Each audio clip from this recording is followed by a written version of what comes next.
Sayun timbe mag bini osina katalwen genga kataricho butona magawe yoni Yesu dokoro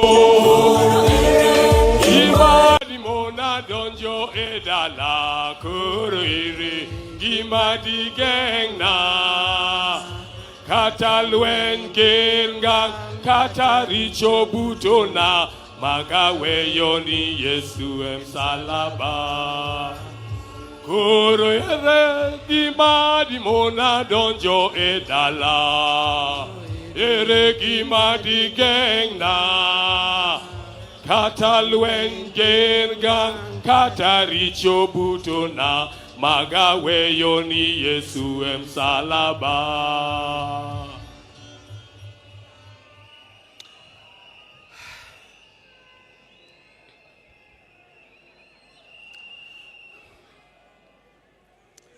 God is good. God is good all the time. I know you say that is his nature.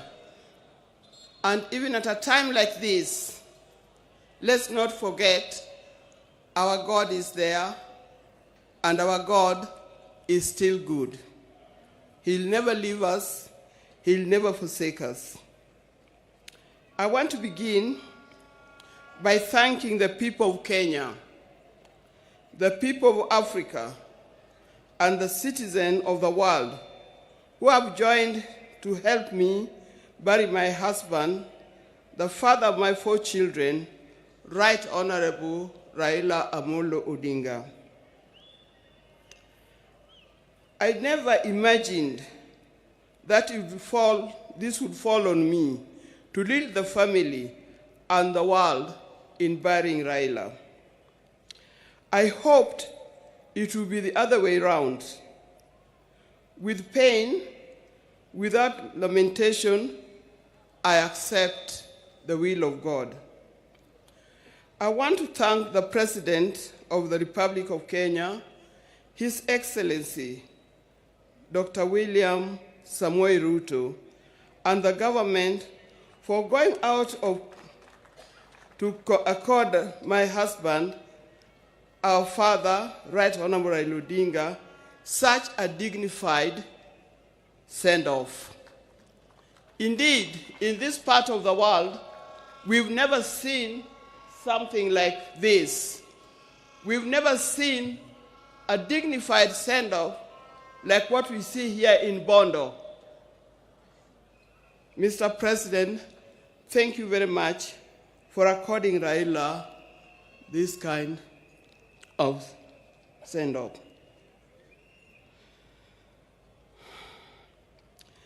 Mr. President, my family is grateful to you for being a man of his word and a man who stands with friends after committing yourself to do so. Thank you. I want to thank the leaders of Kenya. I was looking around and said, whose name do I mention? But all of you are being very close to Raila. When I look back, I see people who are very close to Raila as friends and colleagues in the life of Kenya.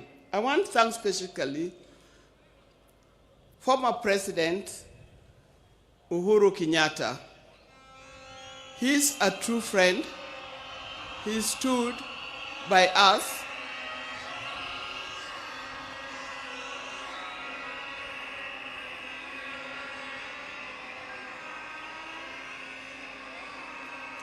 Yes, thank you.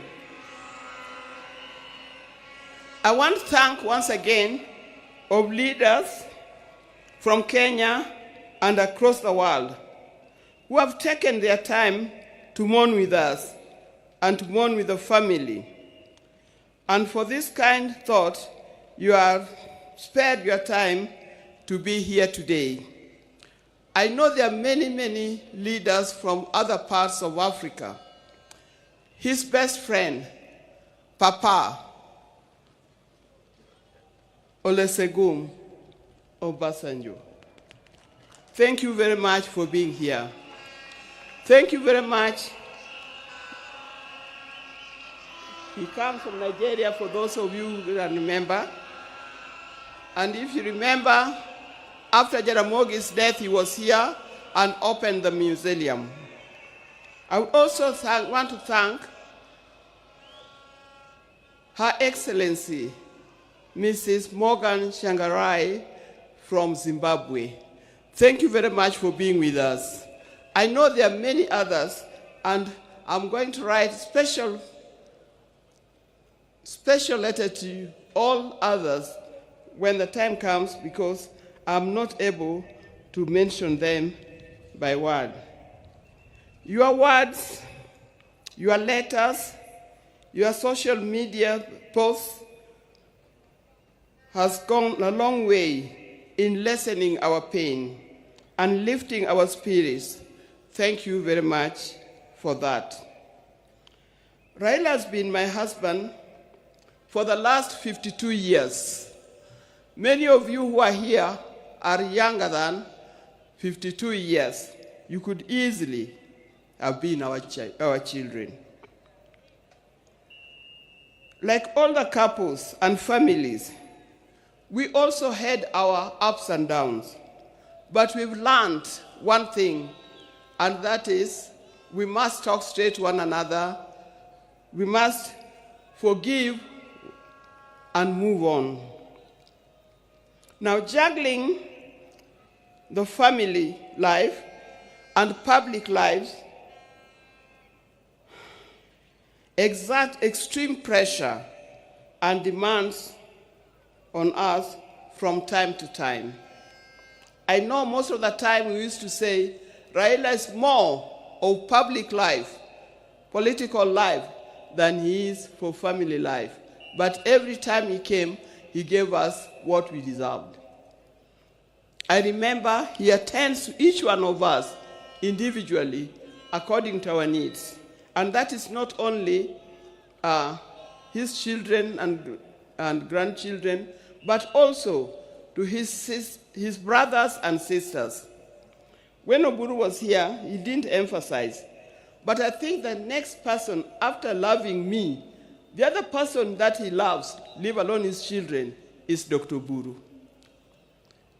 Raila would not do anything without consulting with Dr. Buru.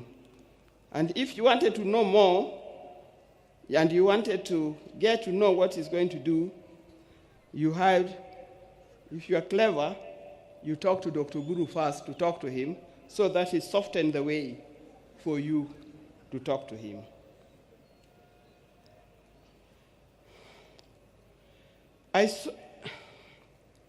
Through all this, what remained unchanged was our commitment to each other. On our belief that he had seen through and vows, and we made each other at the start. It worked for us. It was through the tumultuous years of detention, years of exile, and decades of commitment to the people of Kenya and the people of Africa. The detention years and years in this exile tested our family in a way only the family can appreciate. It was not easy. But all the time, when he was away, either in detention or in exile, I knew he would always come back. This time,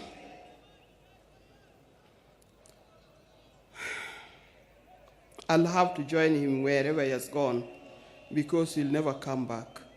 But the spirit lives on. When I first met Raila, some 54 years ago, I didn't see his political side. I didn't see it coming either. He was not a politician in any form. I knew his father was, but him was different. And with my friends, then I was at the University of Nairobi, we were young, idealistic ladies who swore not to marry. We swore to marry calm, professional men, not those who give to the loudness of politics. I swore we had no time for the people who are doing political science, the lawyers, and so forth. We didn't know what was coming.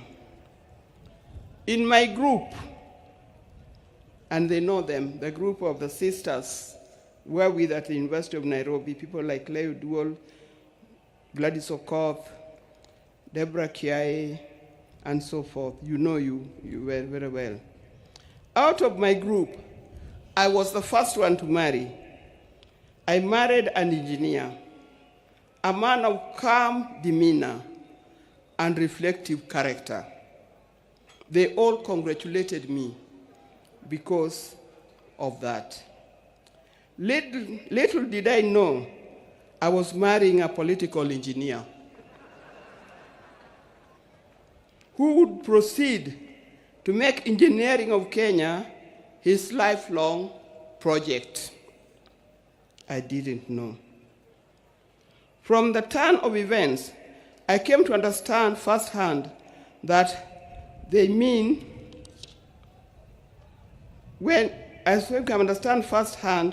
the meaning of still waters runs deep. He was a calm person, but as we lived, I realized he was a deep thinker of a different kind.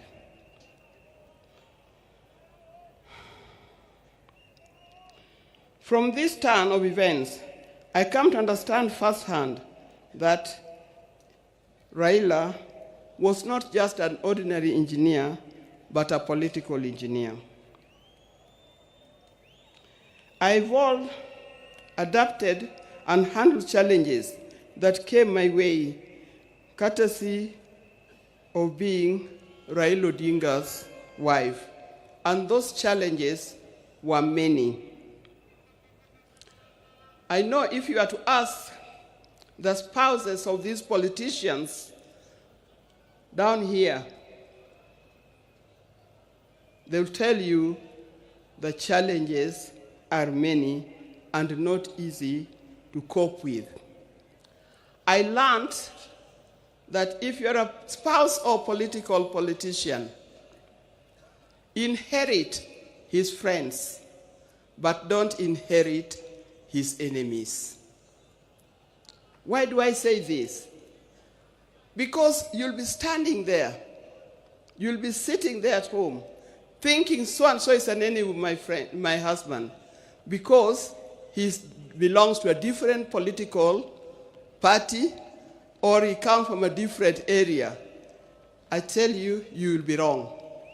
Don't inherit in his enemies, because tomorrow you'll find that those people that you thought were his enemies are his best friends, and you'll be left out. Be careful when you are handling his friends. Inherit his friends, but his enemies, let him deal with them the way he made them.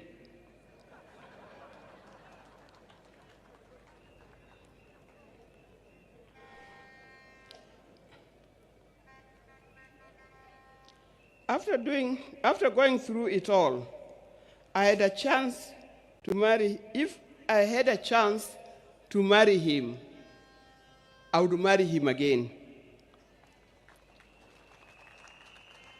I would be happy to do it. But this time, I would marry him knowing I'm marrying a politician, not just an engineer only.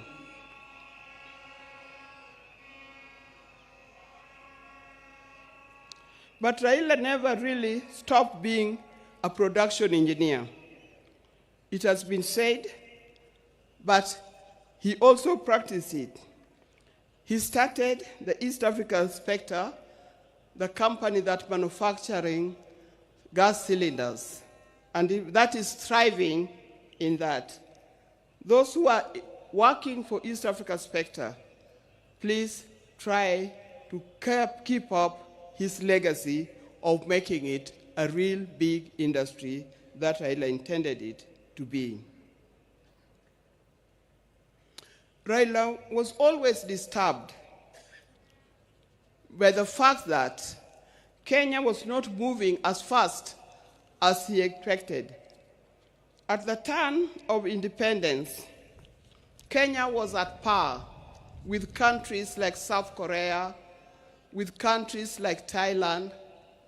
I think we're even ahead of many other large countries. But these countries have moved very fast. They've moved very fast to be first world countries. Kenya, we are still dragging a little. This thing can be changed. I've traveled in many countries.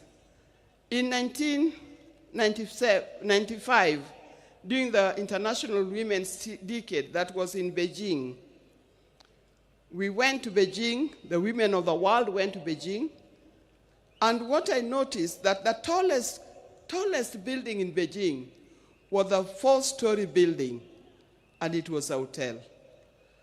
I also noticed, that's me, that many of the people who are working in Beijing, the Chinese, they were wearing what we call overalls, the things that industrialists wear in the factory. They were either yellow, red, blue, green, or any other. And everybody was moving in a rickshaw. Go to Beijing today, you can see a different world. It can be done. Even in Kenya, we can change it. With hard work, determination, focus, we can change our country. And as I'm talking here, I know we have leaders here. Please focus in changing the country.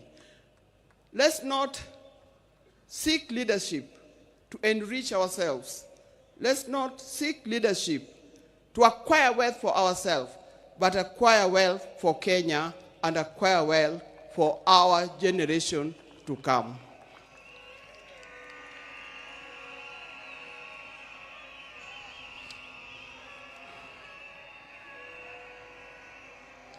In the name of Raila, I appeal that we focus on national wealth instead of personal wealth. I appeal that we work on quality education, education that will lead us to be people that God made us to be. I appeal that we have our nation in order, correct our health institutions so that it gives us the kind of life that we need to live. There are many others. Dear Kenyans, today I surrender Raila to friends, family, and patriots who went ahead of him. I surrender Raila to eternity, and I surrender Raila to all the ages. I know he's comfortable where he is. I know he deserves to be in the company where he is. And I pray that when my time comes, I'll join him there in heaven realms. Fare thee well, my dear husband. Fare thee well, father of our children. Fare you well, the friends of many. If you were to start again, I would be there with you. Thank you, and may God bless you all for being here.